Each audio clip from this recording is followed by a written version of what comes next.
আসসালামু আলাইকুম। এসএমটি ব্লগে সবাইকে স্বাগতম। ঈদ মানেই আনন্দ আর ঈদ মানেই খুশি, আর ঈদ মানেই মিষ্টি ডেজার্ট থাকবে, এটা সবার বাসায় হবে। তবে ভিন্ন কিছু রান্না হলে সবাই কিন্তু খুশি হয়। আজকে আমি আপনাদেরকে বালুশাহী মিষ্টি বানিয়ে দেখাবো, কিন্তু সেটা লাচ্ছি সেমাই দিয়ে। যারা আমার ফেসবুক পেজ থেকে দেখছেন তারা আমার পেজটিকে লাইক ও ফলো দিয়ে পাশে থাকবেন, আর যারা আমার ইউটিউব চ্যানেল থেকে দেখছেন তারা আমার চ্যানেলটিকে সাবস্ক্রাইব করে পাশে থাকা বেল আইকনটি বাজিয়ে দিবেন। তাতে করে আমি ভিডিও তাদের সাথে নোটিফিকেশন আকারে চলে যাবে।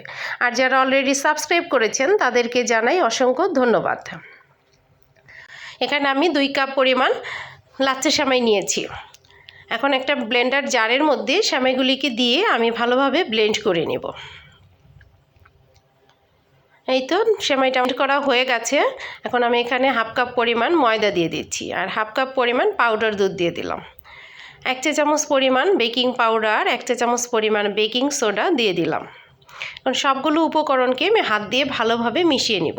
এখানে কিন্তু আমি 1 চা চামচ ঘি দিয়ে দিয়েছি, যেটা গিয়েছিল। এখন পাউডার লিকুইড দুধ দিয়ে আমি এটাকে ভালোভাবে মেখে নিব। এই তো আমার ভালোভাবে মাখানো হয়ে গেছে। এখন এটাকে আমি হাতের সাহায্যে গোল গোল বলের আকারে করে নিচ্ছি।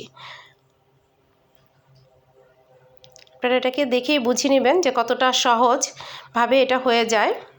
এই তো এভাবে গোলে একটু হাত দিয়ে চেপে এটাকে বানিয়ে নেব। এই তো হয়ে গেল আমার বানানো। এখন আমি এটাকে ভাজার জন্য চুলার প্রিপারেশনে চলে এসেছি। একটা ফ্রাই প্যানের মধ্যে বেশ কিছুটা তেল গরম করে নিয়েছি। এখন মিষ্টিগুলিকে আমি এর মধ্যে দিয়ে উল্টিয়ে পাল্টিয়ে ভালোভাবে ভেজে নিব। এই তো ভাজা হয়ে গেছে, দেখতেই পাচ্ছেন। এভাবে করে সবগুলো মিষ্টিকেই আমি ভেজে নিব।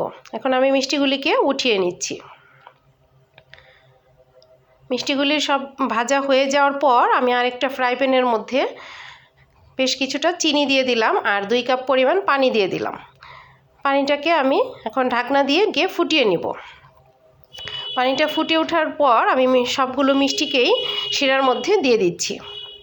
শিরাটাকে ঘন করার কোনো প্রয়োজন নেই। মিষ্টিগুলিকে দিয়ে আমি বেশ কিছুটা সময় জ্বালাবো, তখনই এটা ঘন হয়ে যাবে।